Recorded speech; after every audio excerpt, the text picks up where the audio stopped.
we didn't do the last Monday, which Right. I'd like to call Moon Day, but we're very lucky because we have a fabulous Veiled Priestess with us, and we're going to talk about so many things, wonderful things, great things, and I actually miss doing this, Michael. No, me too. We have this schedule, right? And if we don't do it, we kind of miss it. But we're in a fabulous company of the Veiled Priestess that will bring us wonderful topics. I am excited to be here in a secret way. Yes. You guys could see me. I don't have my veil on, but I've got my morning smile. It's really earlier for me today. And I brought with me my notes and my extreme exuberance about the Alexandrian witchcraft tradition. I promote it every day. I talk it up. I'm a strong advocate for its continued existence and its refinement. I'm so impressed with your podcast. I've been listening to it, and I've listened to you guys go really deep into the philosophies, and you've come at it from repeatedly on the different shows from different angles so that you are solidly digging into not just espousing dogma, which is one of the pitfalls of religion, I think, and can be a pitfall in witchcraft. You're not just espousing dogma, you're digging into it philosophically to understand why. Why are we doing things a certain way? And as I'll talk about, when things that are so important to me as a practicing Alexandrian priestess is it's got to be right within my body, within my brain, to practice it correctly, because I have to put myself in a state of real mental opening. We all do. We're bringing the gods down into the circle with us. We are acting on their level of existence. Witches have to be trained to change consciousness. And as Maxine says, the magic is in the devotion. It happens the moment you put your foot in that circle, is you've switched dimension and you've switched into a place where you are communicating with our gods. And that's magic. Just right away, that's magic. The first thing I'm going to bring about is something that I'm starting with historically. I like to get a bird's eye view of anything in the occult. When I have to start thinking about something in the occult, I want to get above it. I want to get behind it in history, and I want to look down on it from a vantage point that inspects everything going on with that topic. Because I think without that, you're acting blindly. And I think that's our gripe with organized religion, is it doesn't give freedom and power and beauty. It gives blind obedience to some guy, usually some white guy, who's telling us what God really thinks about us. So I like the fact that we do it personally, we do it ourselves, and we've got to think for ourselves. That's our freedom in our tradition. So coming at it from a woman, it's very unique for a woman in religion today in 2024, very unique. The Victorian era is 1850 to 1907 in the UK. I mean, modern witchcraft that we know and practice today bubbled up from the undercurrents in England in the 1930s and 40s. As is written down, we have some history of this with Gerald Gardner. We have some history that he has told us about, and his compatriots, about what he stumbled into and how he brought these ideas forward. I believe that there is certainly probably other examples of witchcraft, the current of witchcraft, the gods, the old gods, and the way of worship in the landscape, in the astral, in the Akashic records. I would say it's definitely there, and it bubbled up in a lot of ways in the 30s and 40s. And it came about as a reaction to the Victorian era and prior, which was anti-woman. And of course, it was anti-gay, and it was anti-Black, and it was anti-everything that wasn't the Christian protocol in Europe. And so women got wholesale and collectively pushed down and pushed down and pushed down and gotten rid of. And primarily in religion. No, you can't be a priest, you can't serve, you can't heal, you can't do anything except show up, sit in the back, and pray to the guy. So I think that the Hermetic Order of the Golden Dawn in 1888 really broke with Freemasonry, Rosicrucian groups, even the liberal Catholic Church. I mean, finally they let women in, but Catholic Church, no letting women in. Even Buddhism and Hinduism don't allow space for women to go to the very top. So I think the Hermetical Order of the Golden Dawn realize that if they don't have women in the groups, if they don't have the polarity of even the study electromagnetically in the rooms, you are going to approximate the mysteries, but you can't really get there. It's going to stay like a play, like they did in ancient Greece. The men had to be a role of the woman too, and it was flat. It was flat pattern. So I think Gardner was coming in to bring women into a place of really operating as a priest, conducting the energy of the worship and the temple, the circle, embodying the goddess. And I want to speak to this as a priestess who's been working in this tradition 8 years, and I've been a high priestess for 2 years. And you think it's not going to be that much different. It's a whole lot different. I think when you go through your second and third initiations, in what kind of energy you can now hold and carry through your body, because it is stages of physical development. Yeah. And I'll talk about, when I came through in the late 70s and early 80s and was really interested in witchcraft and started to read all the pulp fiction that you could get about it, this was still Scott Cunningham and Llewellyn and the beginnings of the mass flood of paperbacks. We got, you can do anything you want. You can be eclectic. Just come to the park on Thursdays, bring some food and some incense and wear some flowers in your hair. We're all going to get together and make some stuff up about why we're eating muffins, dancing in a circle, and singing Kumbaya. Yeah. So, I saw this kind of activity and I was like, no, I'm not going to do that. It's just not my style. It's not got enough substance. It has no hermetic background material.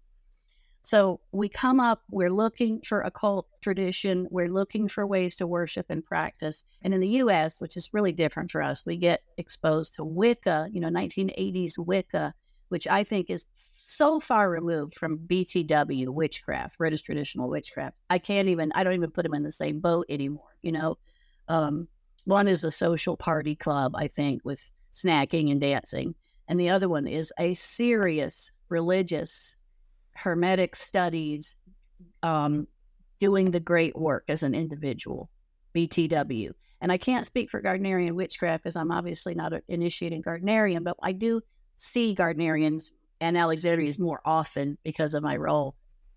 I think it's true in their tradition. There's a lot of inner work being done there.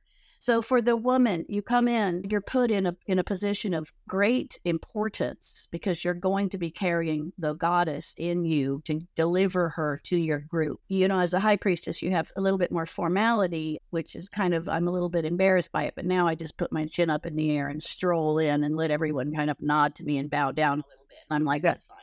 You can bow down a little bit.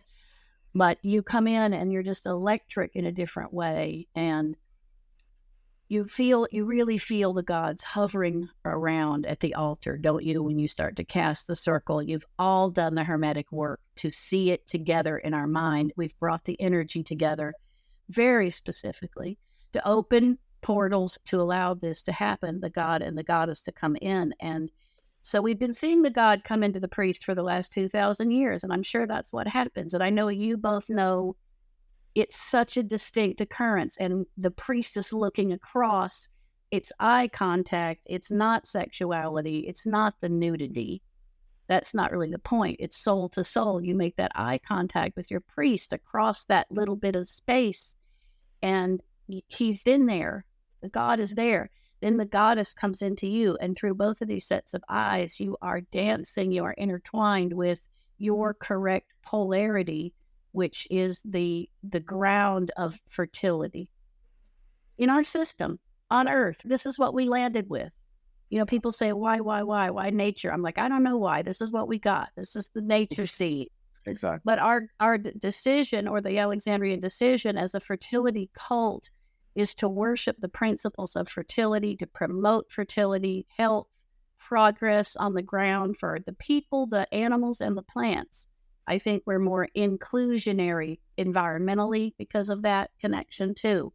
So the woman being at the head of the circle, conducting the energy, allowing her to be the spokesperson for the goddess is pushed us thousands of years forward, I think, as far as women, and I think also in terms of what the priest experiences. You couldn't have had it before because you would have been looking at a cardboard cutout of Mary, maybe, but that's all you would have gotten. I know that's why in Europe and in the remote outlying areas that Isis did not die out. Diana did not die out. She called out and she was like, somebody please keep paying attention to me. Pan was more outspoken. He was smelly. So he stayed around longer, I think, because people could smell him and they said, oh my God, it must be Pan lurking around somewhere. So for the woman, for the experience of the high priestess, you can't say enough about how working with the goddess changes you physically and mentally. It certainly does. Working, opposite polarity and with the nudity question, when you're in the circle, it's just not that way. That's not your focus. You're gods, you're working with the gods, you're dancing with the gods, you're doing magic with the gods. This is an elevated astral experience. And I know you guys know that there'll be places where the walls fall away and you just see black and little twinkling stars and you're not even sure you're standing on a hard floor. And you're like, how many glasses of red wine did I have today? Maybe a bucket of red wine. And I want to say the goddess holds the grail. She's the whole crux of the Western mystery tradition, the grail mythos, Caradwen in the cauldron, from the movement from the underworld to above in springtime, down below in winter, her ability to bring the powers of the stars down to earth, her ability to navigate between death and life. She's eternal. She never dies. I mean, she's somebody who's really great to have on your side, the penultimate goddess. So I think it's a great step forward for religion. And I think that's why good witchcraft circles are so transformative for their participants. Maybe I should say, I'll leave it here right now and hear your comments about women in the circle and how you could be more wrong about saying it's sexual preference or the look of the body. The correct gender, I think we all agree why that matters. It's biology in the nature that we have existing in this realm. This is our experience. But it isn't sexual and it's not gender oriented like people would think about it, right? It's a completely transformative experience. I think we're tapping here in, and I think this is inevitable. And the reason why it's inevitable, it's because it's about survival. And it's about the very core of who will bring life to be. And I think that this is a very interesting current that has been for thousands of years, and then it became a secret. The acknowledgement of the woman as the mother who brings life to the world. But also the very parallel strict and current with that of the capability of magic and fertility and sustaining not only life, but also a good life on earth. And that, I think, that survived all of the disbelief, all of the Christianity, all of the other ones. This little tiny streak of currents was there all along. And I think that what we see here when Gardner picks it up and picks it up from somebody that actually were there and kind of passed it down, not like we actually know it today, but they did, and they guarded that secret, which is the secret of the Grail, the secret of the sacred womb, and that which brings life to the world. That is what I think that it's a very secret that brought us what we know today as British traditional witchcraft. But this is in every single culture. There are some of them who want to to just cut this down because they think that women either are whores or they're virgins, but they're there. They're still there. And they're still mothers. It is inevitable that the mother would come forth Even if everyone in the world would forget about her, she will always rise, because it is of the human beings to be surviving by bringing life to the world. And then, of course, we saw that become sacred, coming from the beautiful thing that it is to give birth to a child, to then becoming a sacred act. When we picked it up, and Gardner picked it up, and all of the other things, and all of the other religions that picked it up, because we were not the only ones still doing this. Right. You know, there are myriads of beautiful sisterhoods that come together to help this and to celebrate the birth of a child, for instance, and to chant and to be there with a woman, and the woman is screaming because it's really painful, and it's a moment that they all can connect together as women and understanding them as themselves. So when we talk about being a biological woman or being a woman, you know, doing this, it really is very interesting, because this is what it is about. It's about the capacity of bringing life. I mean, and then people can say, oh, well, but what about those women that don't have a uterus? And well, that is not what we're talking about. Let's just not deviate from what it is. What really is, it's this beautiful, very strong current that always is and always will be.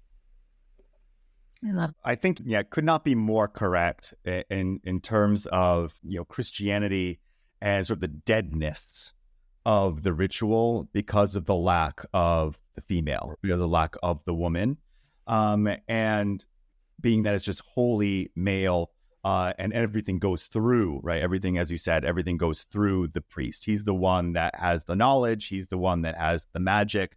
He's the only one that gets you connected to God.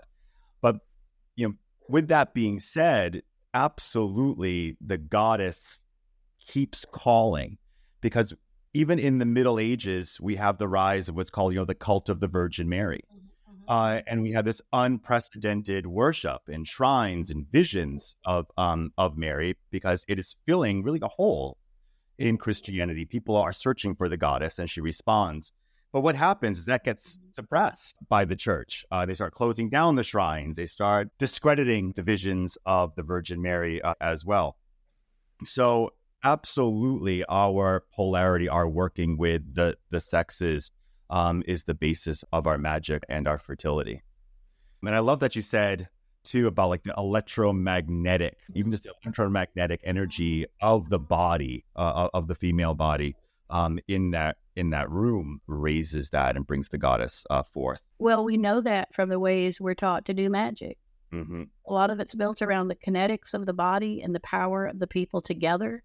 I practice magic in so many ways in my studies of occultism. I have worked with different people and studied with different traditions. I haven't really done Coven witchcraft with anyone other than my Alexandrian Coven. I tried to fit in with some people, and after 2 or 3 visits, I said, nope, not for me. I'm not going to stay. It's just the stylistic, you know, like I said, it wasn't complete on the backside. The religion wasn't there on the backside. There was fluff on the front, which was interesting, you know, ritual and socializing, but nothing on the backside.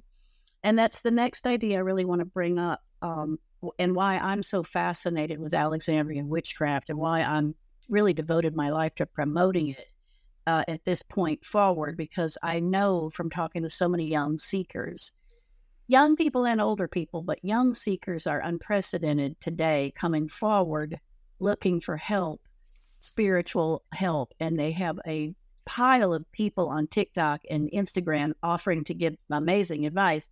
And a lot of it, I look at it and I think, oh my God, please don't let them start with that person. You know, they're going to be, it's a doomed spiral. Which is why the podcast and those of us that are online and teaching in public and doing public ritual, if you don't speak up for it, it's going to fall apart. And I see how far witchcraft has come. BTW has come back in the U.S. and around the world. And it's just so important. I don't want us to lose it. I want people to really understand why it's so important. So when I came across Alexandrian witchcraft, of course, until you're initiated, you do not get to see the Book of Shadows. You really don't get any of the Hermetic teaching. You get a little bit of information about the structure of the coven, the hierarchy, and the way that it works bureaucratically. It's not really a democracy. The high priesthood are designing the schedule and the training to accommodate the students that are there at their levels in their ways. So good priesthood is always looking at the whole and looking at the needs of the individual witches. And they're not asking, I had to learn this the hard way, they're not asking for your opinion. They're going to do it and you have to follow along. But I now really become to enjoy the security of the structure of the coven. We don't get there every day wondering what's happening. We know the time of year. We know the moon phase. We know the point of the month. What are we doing here this month? What are we studying? What's our ritual? What's our training about? Everything is interconnected hermetically. We don't ever do anything mindlessly.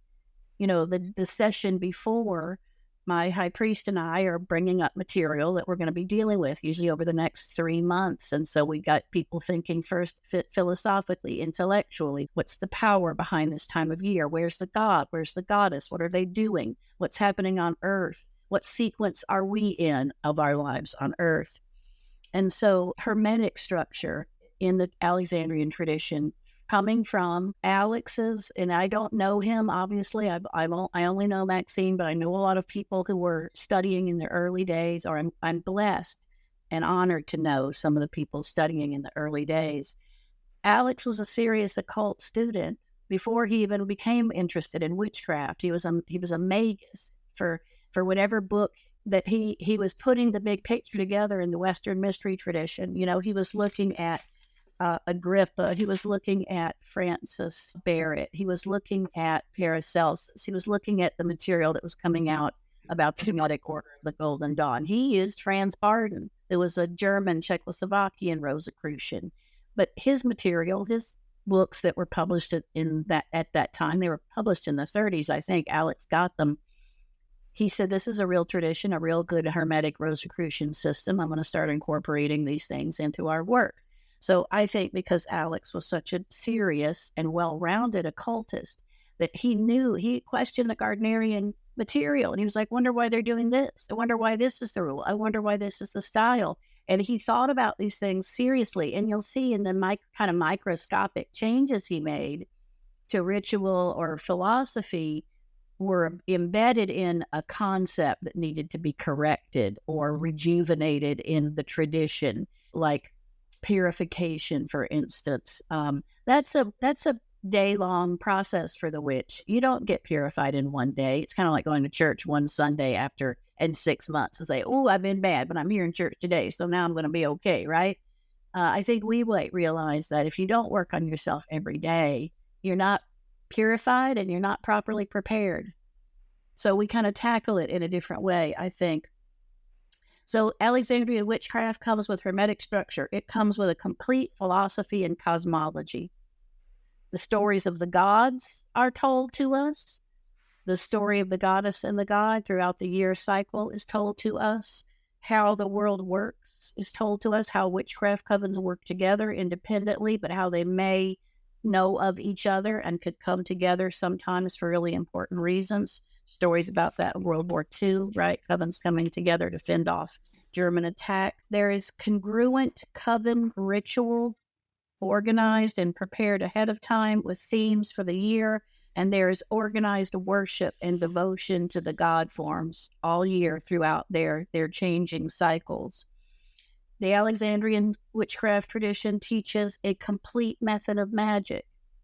I won't go into this because this is, oath-bound material, but you guys both know there's a huge amount of magic that can fit into the Alexandrian system. And once you apply the ways, you're going to understand what time of year, why are we using this method? Is it the most appropriate method? What is the end goal? Are we connecting with the energy and the seasons already present, or the moon or the sun? Because we're doing either yearly solar timing or monthly lunar timing. We're aware of these things. It teaches many methods of raising power, and it teaches the daily hermetic work that is the great work of burning out the dross from your personality, from your ego, and ending up with more gold than lead.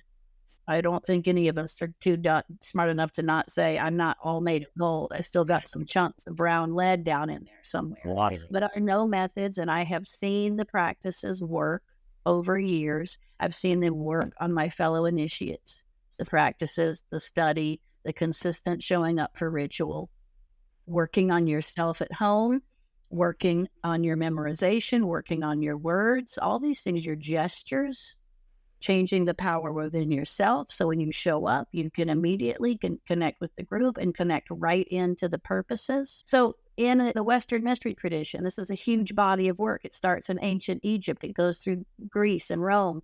It's carrying through in the Middle Ages during the Catholic period because a lot of stuff wasn't safe in Europe. So it went to Baghdad. Then it gets translated in the Italian Renaissance.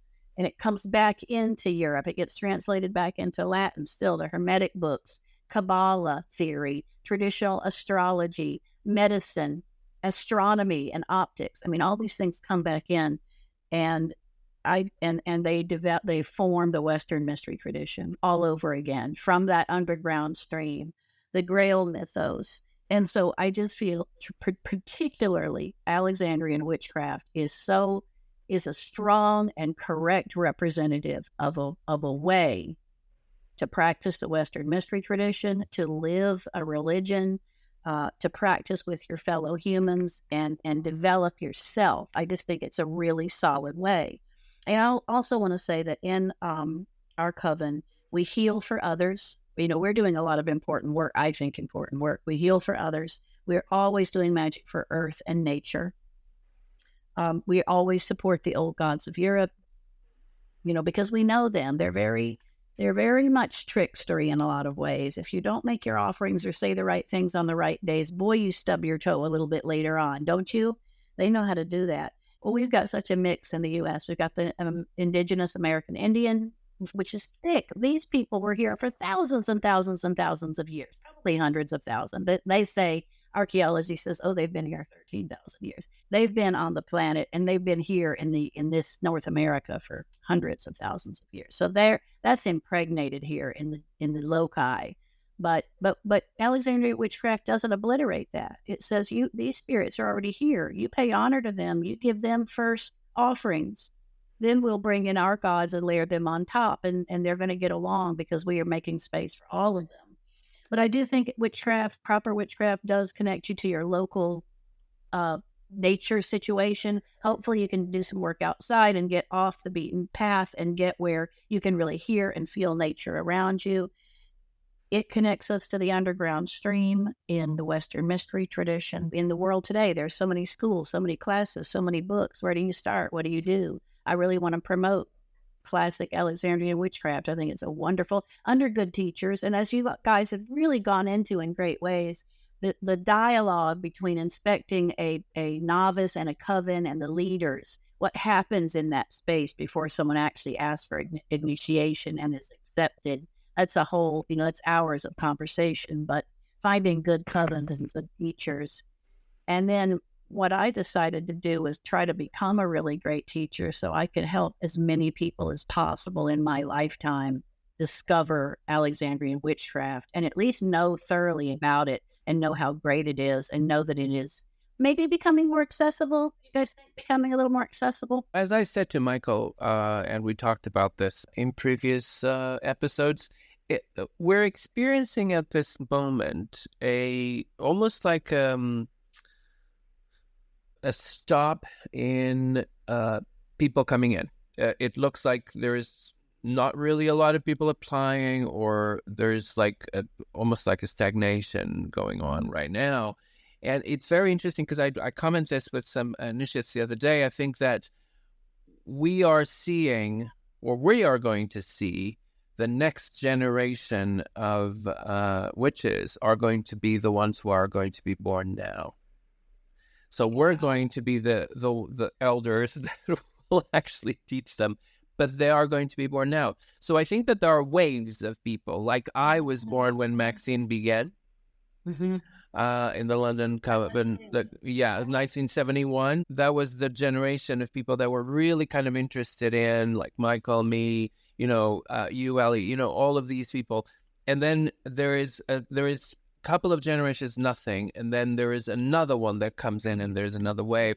I think that we're experiencing it right now, because a lot of the time I think that people listen to us, and I really think that those of us who are really listening to this, either we are agreeing or disagreeing, but I don't think that this is not being heard by the majority of those who are now the young generation. So I don't think that there is an interest. I think there is a big interest in Malkunian things like money and jobs and, growing and things like that. So it's a sign of the times, I think. You don't have nothing out of this. Of course, you will have 1, 2, 3. And they are normally very good because all of those who are interested are interesting. I want my magic now in my living room. That's what it's expected, right? Do you think this is what's happening, Michael, Veiled Priestess? What do you think? Yeah, I was going to ask our Veiled Priestess when you brought up, the youthful seekers. And do you think, are we getting youthful seekers? Are we getting serious youthful seekers? Or do you think that the Alexandrian tradition as we practice it might be a little bit off-putting because we are so hierarchical, because there is dogma, because there's still institutional as well, and we're living in a time of DIY religion spread by TikTok. So just from your own personal experience, what do you think of this? I see a lot of 50-year-old interest, and I call them, new initiates. But I can see Kerrigan's point too about the waves. The young people, and I live in a pretty big city, and I see the magical scene around me to some extent. And our work, my work, and the work of my group is pretty public. So I can see people around us working to find what's right for them, which we wholeheartedly encourage. Go look at other things. Go look at other covens. Go look at other practices. We would never want to swoop a babe from the arms of its mother and plunk it down in the middle of our circle and say, "Oh, everything's going to be okay, sweetheart. Calm down." It's a big energy shift, and it's real strong work, I think, in Alexandrian craft. I have seen younger people come to me over like a 2-year period and see their growth and see their continued curiosity. I see that happening. I see the older first-time initiate who's been practicing something on their own 30 years, and they're finally desirous of group work and to learn from people that may have studied more than they have or studied under teachers that are not accessible. So I do see the ups and downs, but I don't know. My spirit guides are just telling me, look, Ellie, you've got to train. Doesn't matter their age. You need to just get the word out and show as many people as you can how to find the tradition, how to validate the tradition, where to go to get better information if you need it, what books to read. And there's just very few witchcraft traditions today that I think I would promote solidly like I'm promoting Alexandria.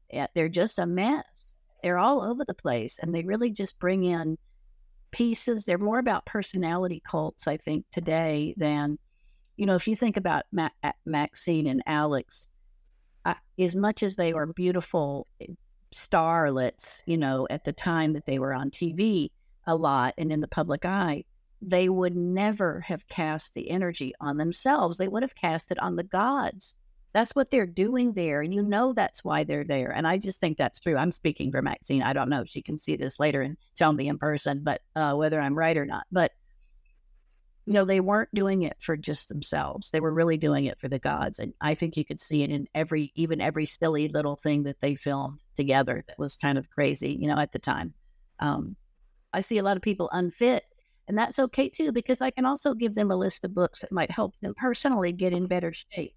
Psychic development, protection, astral protection, mental health organization, physical health. Our tradition is not for the weak of heart. As you said, you got to be able to breathe heavy, dance, not fall over, get up and down off the ground over and over again. It's, somebody said it's grown up witchcraft. It's grown up. That's for witchcraft. Sure.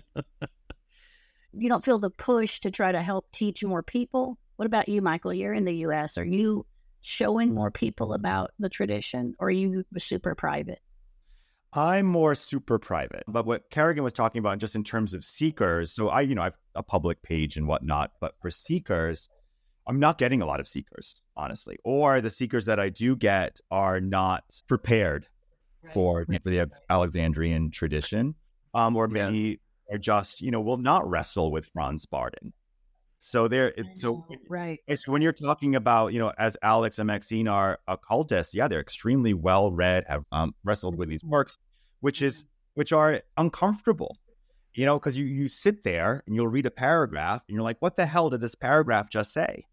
And then you have to go and then you read it out loud, right? So maybe I'll understand it better if I read it out loud, and that's work, right? And that's uncomfortable work because it hurts your brain. And I just find a lot of seekers who are not willing to be uncomfortable in many aspects. So I just had one seeker recently, very nice young man, and he said, I just found you. I'm in a part of Portugal. I don't mind traveling. What do I have to do? How does this work? I want to be initiated. I want to belong to a coven. How does this work? So I sent him a very nice email with all of the things that he needed to get back to us. Mainly a little bit about himself. This is just not enough. And of course, why does he want to be initiated Alexandrian? And what does he think that Alexandrian witchcraft will bring to his life and to him? And what does he think that himself can bring to the Alexandrian tradition? The next email that I got was, do you know any other coven in where I live? Mm-hmm. So it's like, my answer was a blunt no. That was the end of our conversation. Because I think that people want comfortable things, and we're not comfortable. We're not comfortable, and we're actually saying this even when we are very polite to people and say, you need this, you need that, you need to kind of. I'm very pragmatic. I'm actually very logistic about things. Make sure that you understand that you have to come to all of the Sabbats and training circles, etc. So make sure you have transportation. These things are very logistic, but I want to make sure that the person comes with clear about transportation, what the expectations are, rather than losing my time and their time having a conversation with them and then finding out that they don't have a car or they can't really transport themselves that often because they have this or that. So I think that, and I was told recently that perhaps I'm a little bit too tight.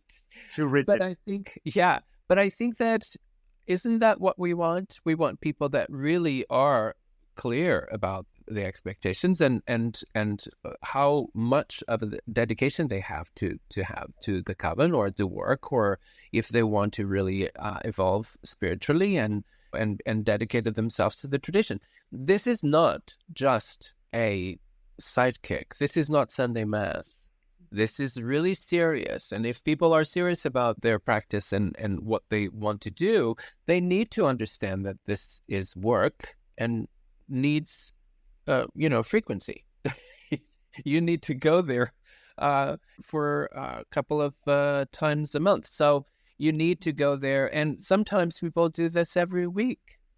They meet every week at the same time. So, I don't even say that anymore, because if I'm going to say that, the person is not going to actually answer me, not even to ask if there's any other coven in their vicinity. So I find it very hard, especially in Portugal, and I'm being regional, so I'm being a little regional. But in Portugal itself, and I'm not talking about the United States, but in Portugal itself, it's a very, very Catholic country. It's a very Christian country, as you know. So it's kind of difficult sometimes because people are they're still thinking like a Catholic. They're not, but they're still thinking like it, because it permeates society, it permeates the way of life and how people react and how people behave. So it's many centuries of this, right?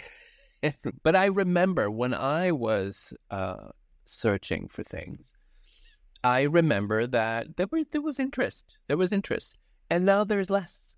This is the reasoning behind what I say when I say, oh, there is a decline or there is like not a lot of people.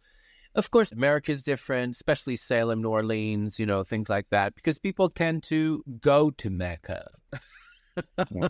So when you talk about Salem, everyone is there already. So if you are a young, whatever, wannabe witch, you will be at a certain point in Salem. You want to live there. You want to work there. You want to be part of the scene. And so, of course, you will get more people.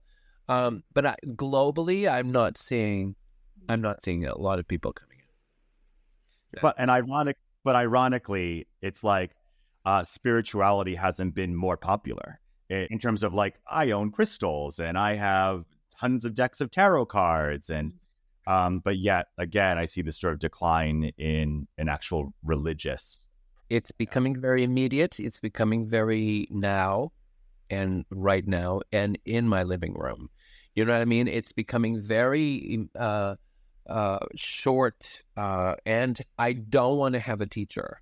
I don't need people to tell me what to do. Well, we have actually initiates who said that, but anyway, that's another conversation. But I don't want people to tell me what to do because I want to still be me and have there's this very wrong idea that if you have a teacher, they're going to change you. What happens? What happens is that the teaching is going to change you if you are open to be changed. And that's the whole purpose of teaching on a spiritual path. It's to actually make you evolve. And if you do evolve, you will eventually become different. And I think that it's regional. You're seeing New Orleans, you're seeing Salem, and that, of course, is the Mecca of the magical world in the United States. And that is a little different. So I think that's a very niche kind of environment because people go there. There's a lot of population of magical desire to be part of things in those particular places. But outside of that, I'm not feeling it.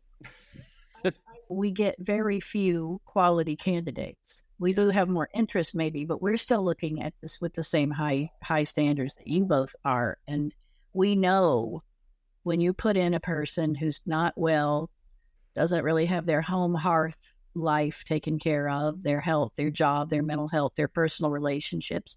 That's really true. Any occult order you join is going to tell you that. If your life's a mess and you don't have any friends and no love life and no money and you're not well, do not start tampering in the world of the occult. You'll go down the tubes faster than you can imagine. So I think we're for the sake of the candidate, we really are looking at them, and that's why over a period of time, like I would say to someone, you would at least begin to look for at least a year. And you're right about the patience. They're like, a whole year? Why would I have to wait a year? And I'm like, well, you have to really think about these ideas. We need to observe you a few times. There's some, we don't just jump into this because I think also once you're initiated in a tradition that has formal initiation rites, it is going to be in your soul's aura. You're not going to erase it, whether you disagree with that religion later in your life or not. One of my things I'm proud of in this life is I'm not baptized. I was born in a secular home, and so my parents did not make me go to church or baptize me. So when I decided that I was going to be a full-fledged witch, I could go, nah, I'm not baptized.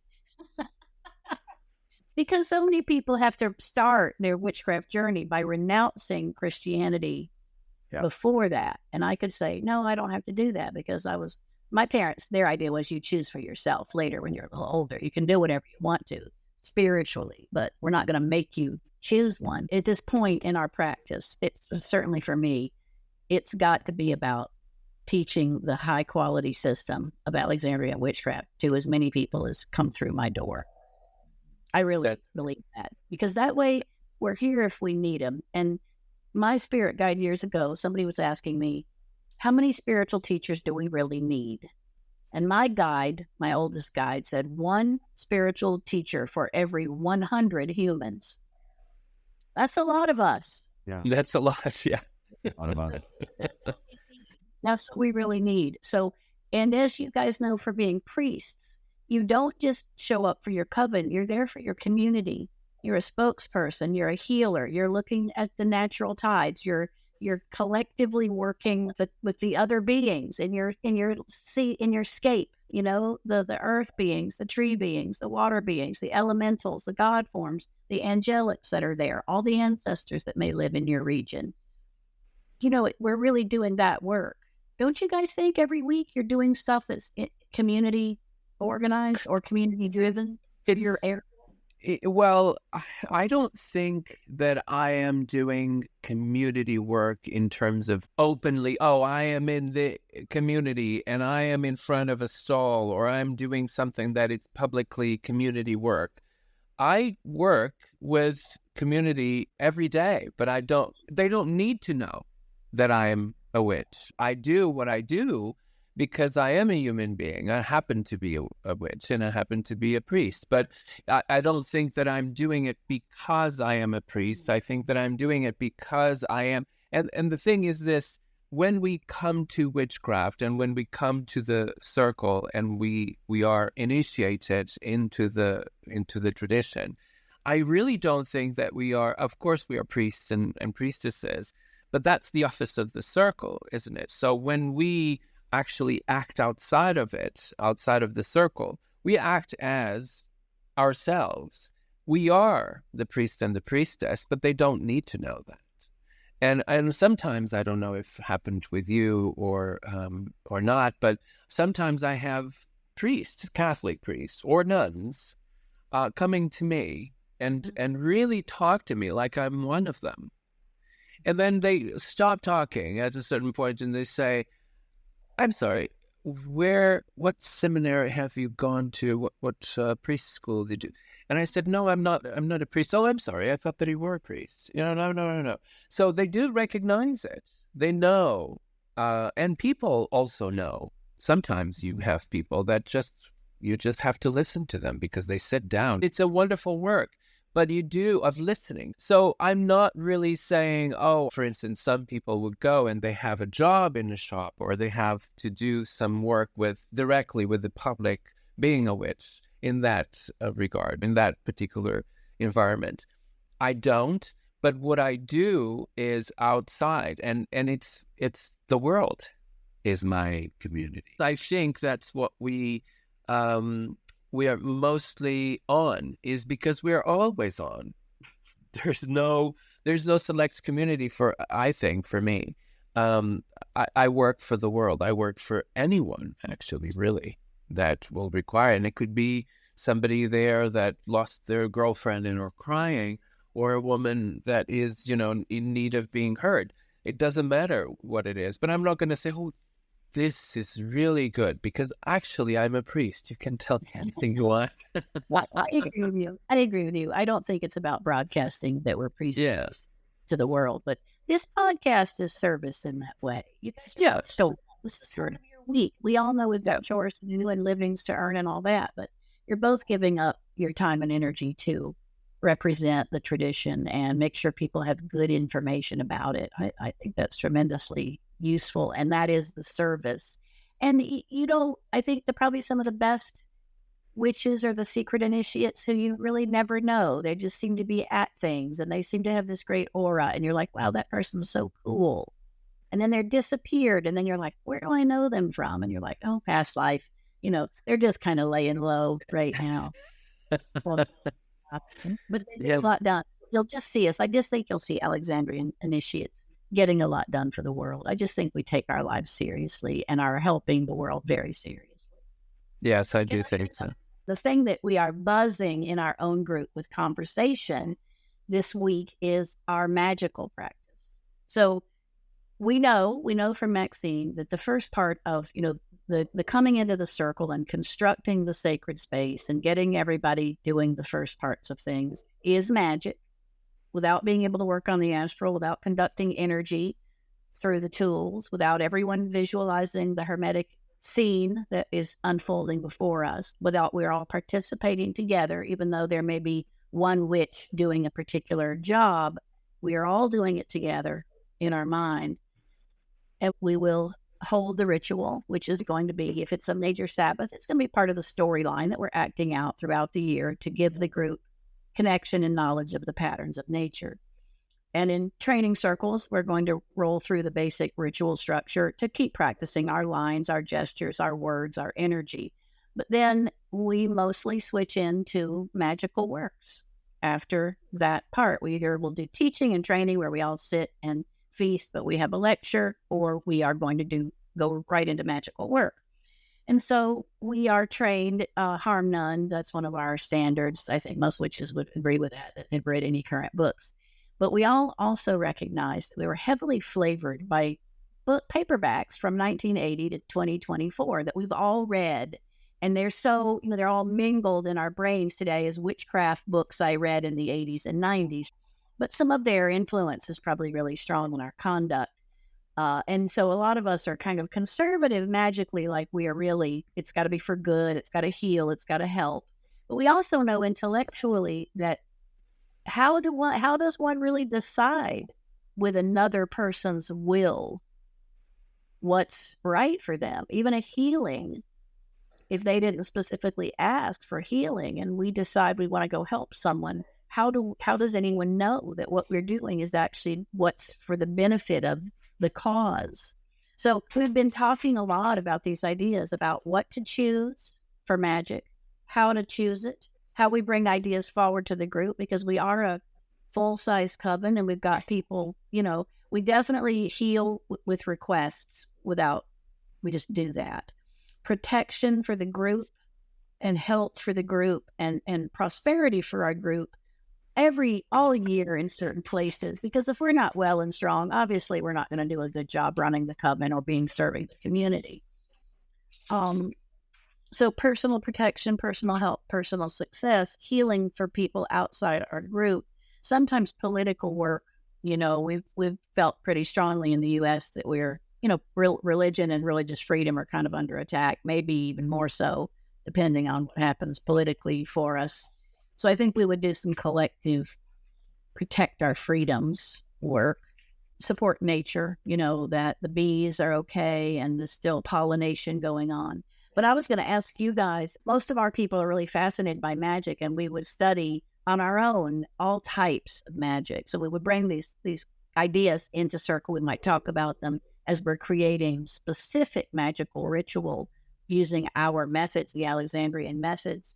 How much time do you guys spend on that in your covens, and what do you have a framework for your ethics behind what you do magically? Because we're kind of hashing on ours a bit. We are in a place where there's a lot of back and forth with the conjure people and the other types of practitioners who, whatever goes on.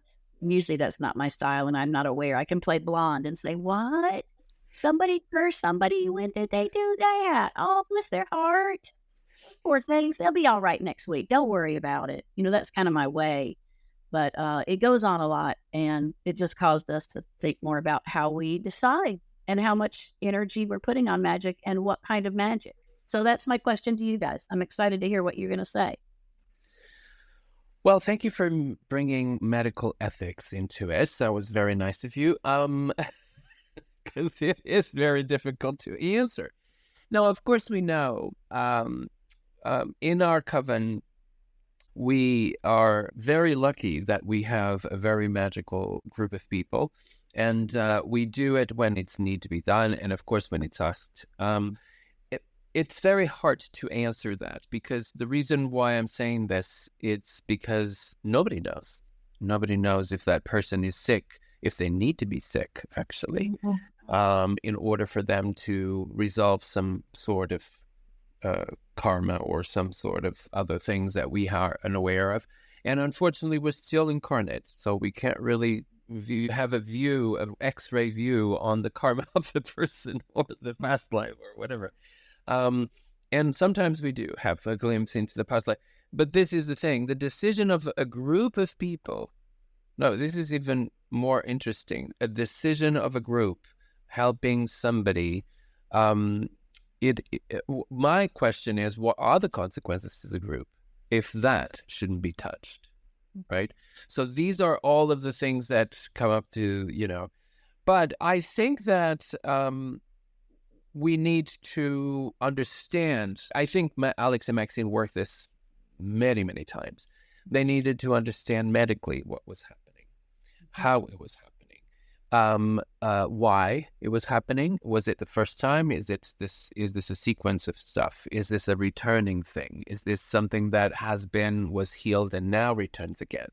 All of these things have to be weighted in order for you to understand if this is karmic. And sometimes on doing magic, people are actually doing more harm than good. And the reason why, it's because I have been exposed to one situation that the person actually died quickly when the healing was done. And the reason why some things happen this way, it's because it really is what happens when you send the healing. If the healing is not supposed to be there, it will accelerate death or whatever it is. In this case was death because the person was terminally ill. But anyway, so do we really have to, is it worth our efforts? Is it going to make the person better in terms of comfortable? That I mean in terms of healing, right? Or should we work in a comfortable passage for them, or rather healing? Do you see what I mean? There's a whole lot of ways to approach these things, but I think that in these cases of magic, we need to be very pragmatic. We need to be very aware of what is actually happening, if it happens more than once. Now, there are other things. Oh, let's help this person have a job, or let's help this person to go to court and pass this thing. Some situations in life are there for a reason. You need to understand that this is your life. Therefore, it's your incarnated life. You have to pass through some difficult things so that you can learn some lessons. And we are preventing you from learning these lessons if we are interfering with that, even if it is uncomfortable for you. Unless it is, for instance, things like violent things, like a man who beats his wife, for instance, who abuses her physically, or something like that, or a child, or whenever it is that it's a little bit more of a stop.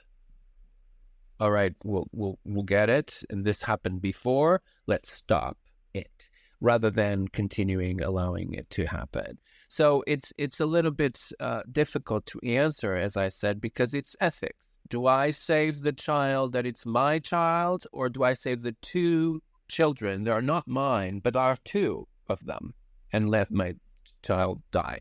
So these are enigmas that we sometimes don't have an answer for. But you do have to choose, and whatever you choose, they will have consequences. So we need to think about it very, very thoroughly, and sometimes ask for help. Ask the help of the gods, of spiritual guides, whatever it is, because they have a bigger view. They have the advantage of having a bird's eye into the situation that we might not actually. I work a lot with angelics, so I communicate a little bit with archangels and the teaching angels, and sometimes I'm warned, don't touch it. If they said don't touch it, I'm not going to touch it, because I know that's karma, that's the lesson. So it's, if you have the advantage of having some counseling in it, then I would use it, because they have a bigger view, bigger perspective. What do you think, Michael? The gods gave us magic, so why not use it? So therefore, and we are a magical religion. So absolutely. And one of our tenets is power. So that energy is raised, right, in that circle through the worship. Absolutely. And so where do we direct that? So I do, and I think divination helps as well, and in contacting, the higher forces in terms of how will this play out if we do this magically. But I feel like magic is a tool to make our lives better, smoother, and easier in some regards, especially if your needs need to be taken care of. We can work on that magically as well, and as well as physically, right? Back up the magic with actual physical work with that. In terms of doing magical work within a coven, I do believe in consensus. So everyone must be on the same page. Like we want to do this working. This is where we're going to focus our magic. This is for whatever. and everybody needs to be on board with that. We can't have any dissenters in the group because that will, mess up the practice. In terms of healing, yes, that's really tricky. Absolutely, I believe we need the consent of the individual. So we need the consent of the individual. What the working is going to be put on if there's going to be a healing, and what that outcome is going to be, or what they want, because sometimes a healing can be a quicker death rather than the prolongation of life. And I would not want someone to do healing energy on me or directing energy to me if I didn't know about it. How do you feel about this thing when they say in the internet, in groups and things, or Facebook, or whatever, in social media, please send good energy to me or to somebody because they're going through this. He is in the hospital. Please just send love and good energy and good thoughts to this person. What do you think about this, Veiled Priestess? I really have a knee-jerk reaction, kind of like Michael just stated, to people, particularly in America, praying for me because they think I'm off kilter a little bit. And I say, please don't do that. I've got my own system and I'm perfectly fine without your prayers. Healing, I mean, even one of the things I said recently to a fellow witch who was worried about some sort of cursing from someone else, I said, okay, so maybe that you get a bad luck thing happen to you. Maybe somebody does send a curse to you and you actually suffer a little bit. I said, it's good for your report card and bad for their report card. You activated a karmic situation that corrected something you've done wrong in the past. They are just now making a big mistake by cursing you in the first place. And so basically on the balance, even if you experience some negative things in your life, but you're managing yourself well and you're not pushing out a bunch of hatred and negativity, your report card is better when you die than when you were born. And I remind people that's what we're really trying to do here in little tiny pieces. But yes, the free will aspect really bothers us a lot. I don't know why. We tend to think, I don't want someone working on me, even if they say it is for my best, for my heart, for my body, that I'm full of light and that everyone loves me and I'm receiving all that joyful energy from Facebook. I don't know. I'm kind of offended by it. I would only ask my closest, nearest, dearest friends, and those would include my witch friends, if I really needed something. And they know that about me. And don't publish photographs of yourself with the hospital bracelet on Facebook, please. Because if somebody really want to hurt you, this is the exact moment when they will choose to do it. So don't do that. That's not very wise. Let's refrain from doing that at all. Witches should be very cunning. Oh, yes. So that is another question that I have for you, Veiled Priestess. When should we curse?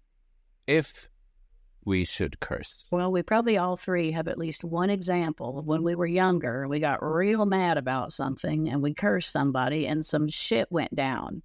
And we thought, oh God, no, really? Oh, they broke their foot in 6 places. Oh, I'm sorry to hear that. Bless their heart.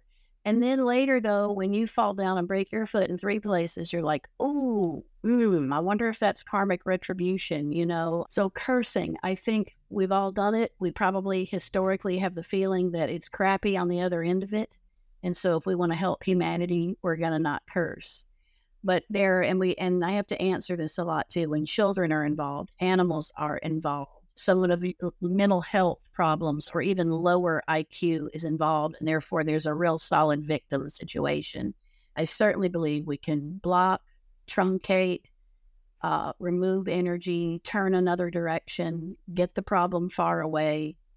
All of that is in my range of proper magic. Add maybe the caveat of for the good of all, according to the free will of all, so that in case we're messing in somebody else's will and their karma, we're neutralized if that's the case. And I definitely add that in my magical work, even if I say it in my mind. What do you think, Michael? Oh, no, I love that, Veiled Priestess. I think, we have all done curses, especially in our youth, and see them work as well. We all have systems. We all have other practices that can deal with the negative people or people that are harmful in our life that doesn't involve cursing. And that's my go-to. But if you have to, we know how. Well, a very well-known elder of the craft once told me that curses are taught. You can teach cursing, and she most certainly did, but she made the caveat that she doesn't actually teach it to everyone, and not everyone needs to be taught that, because it needs a special kind of witch to do it correctly. So she does said that she teach it, but not to everyone, which is quite interesting. You need to have a special kind of person to be able to hold on to their own ground. I just want to ask you, what do you think about this whole conundrum of working for somebody, healing or otherwise, that would eventually inflict in their own progression and their own path in this earth, in terms of spiritual path? The way I kind of see it in a person's aura psychically, there are certain people that you think this lifetime they agreed to be the scapegoat or the political proponent or messenger, and that maybe it's not as pleasant for them. That, sometimes being the death worker in a lifetime, is the thing that you have to do in the lifetime. Sometimes we're the priest, sometimes we're the mortician, sometimes we're the army man at war. So I kind of have a feeling of nobility and humility around a person who has to be a cursing person. I think people do take it on. I think it's sort of in their aura that this lifetime they've decided to do some of the nastier work. Maybe to learn about it, maybe to actually fight for light. Sometimes you've got to go over to the dark side, to shine the light on some things and get information across the threshold into the world of the living. When they're the martyr and they're woe is me, I don't like that kind of person. I say, well, no, to be quiet about it. That's right. But I do see it, and I think some people are really born with sort of a cause on their shoulder that they've got to work on in this lifetime. So I respect it. But I agree with Maxine, teaching cursing and the responsibility and the group responsibility. When you work magic in a coven, you are holding hands. You are sweaty and slobbering on everyone else in the room with you. You better believe it's commingled energy, right? There's no way around it. So that's why I think it really matters for every one of us in a coven to deeply look at their own magical beliefs and bring their authenticity to the circle, or step out if it's not in alignment with what they want to do that day, right? There's no judgment on that. I was going to ask you this. What about coven leaders bringing in you into, I'm not saying you, but bringing somebody into their own work of vengeance and, whatever it is that they're doing in their own coven, and involve the whole group in this when that's their own work, that's their own thing, and it's, I don't know, revenge on a person or something that they're involving the whole group in it. I personally think that that's horrendous, and I think that the group should say no. But then again, that person is a leader. What do you do in that case, Veiled Priestess? Well, it's a double-edged sword, as many things are in the Alexandrian tradition. You can see both sides of it. One would hope that your high priesthood and your teacher group in your coven are exemplary, well-trained, wise, and have been working magic for at least 25 or 35 years. One would hope, so that they can bring their wisdom to the table about, I still believe in training. Sometimes you have to do group magic, and it maybe it's not ideal for everyone, but you can't. This is what's so important about the traditions, the lineage in Alexandrian. It's mouth to ear. It's human teacher to human teacher. You can read all the books you want to. You can copy the Book of Shadows. You can memorize every word, but you won't know the tradition at all unless you have been hand taught by a person. So that person is bringing in all the good of the tradition that they have received. They've brought all the knowledge, the wisdom, how they've used the tradition, how they've grown by using it, and then you meet them at a certain stage in their development, and you're at a stage in your development magically. And you hope that you're in the care of the highest quality teacher there is. But most of us know that that's not very common.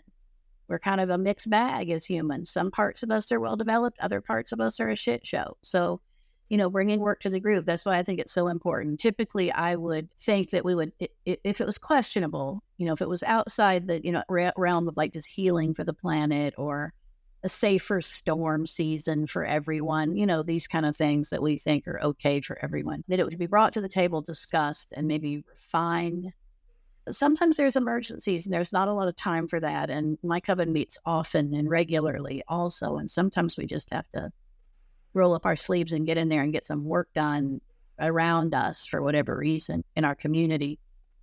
And we don't have time to think about it and talk about it. I think hopefully the answer is each person is trained so well, properly prepared, that they can bring their energy in their own capacity to the work and structure it in their own magical mind that is right for them. They're contributing and they're working with the whole, but maybe they're not pouring every inch out. They're boxing in their own magic just a bit to say, may it serve in the highest. May it override the individual humans in this room and serve in the highest. That's something you could do internally. That's probably what I would try to teach people. You see all the groups online where you have all the followers and they're just blindly leading, and the followers are going along with it. And that's right. They just have sheeple written all over them. I don't know what to say about that, but it's true. Like, you got to learn to think for yourself. Good magical teachers are going to be hard on you, but they're going to train you to do it yourself. We didn't hear Michael's answer on what about if the leader brings in something magically you think might be. What do you do in that situation? It's hard, right? That's a hard situation because we are hierarchical, and this is your teacher. So I think it would take a strong initiate with a lot of conviction to be like, I will not participate, right? I will not participate in this, and leave, right? Leave that coven. Be able to recognize that as a major red flag, and not what we do as Alexandrians. We're not here for your vendetta. We're here for the great work at the end of it. I think like that. You both think like that. Do you think that's true of most Alexandrian witches, that the great work in their own processes are their highest magic? I want to believe so. And I truly think that that's what is the majority of the groups that are doing. I think that if they're not helping themselves, they're helping the environment, they're helping the world, and they are working the magic the best way they can. But not all of them. I have to say, not all of them. And some because they're not conscious enough. And then some of them are conscious enough. And that's the worry part of it, I think. I am on kind of a mission, but mainly because I have some access to be able to meet people and see them, like Maxine Sanders, who gets to do that. When I saw the opportunity that was here in the city I'm in, I was like, oh my God, this is like the real deal. I've got to do this. And in fact, joining, I wasn't quite sure about all the background details. I'd read all the books and I had some ideas about things, but, it's been nothing but great for me personally. And I want to meet more elders and third degree priesthood so I can ask them many of these deeper questions about their philosophies of the practice. I really want to promote the tradition. I just do. And it's a great home. It is a solid practice in the Western occult traditions of today. It just serves so many parts of our needs, our development and our ability to be devoted in ritual. We've lost that in religion. One guy does it, the rest of us sit and watch. I mean, this is a completely different experience where all the group brings down the gods into our bodies, into our space. They're with us. We hear them. We smell them. We see them. That's great. And that's what used to happen, I'm sure, before Christianity kind of sunk in. The group got together in a circle. They danced, they sang, they chanted, they raised power. The gods came down. They did their rituals. I just think it's really good for humans. It's our style. Yeah. And I wish more people, even if you just walk alone in your yard, I praise that to no end. If it is authentic and you can make real contact with God forms and energies in your space, do it. Do it every day.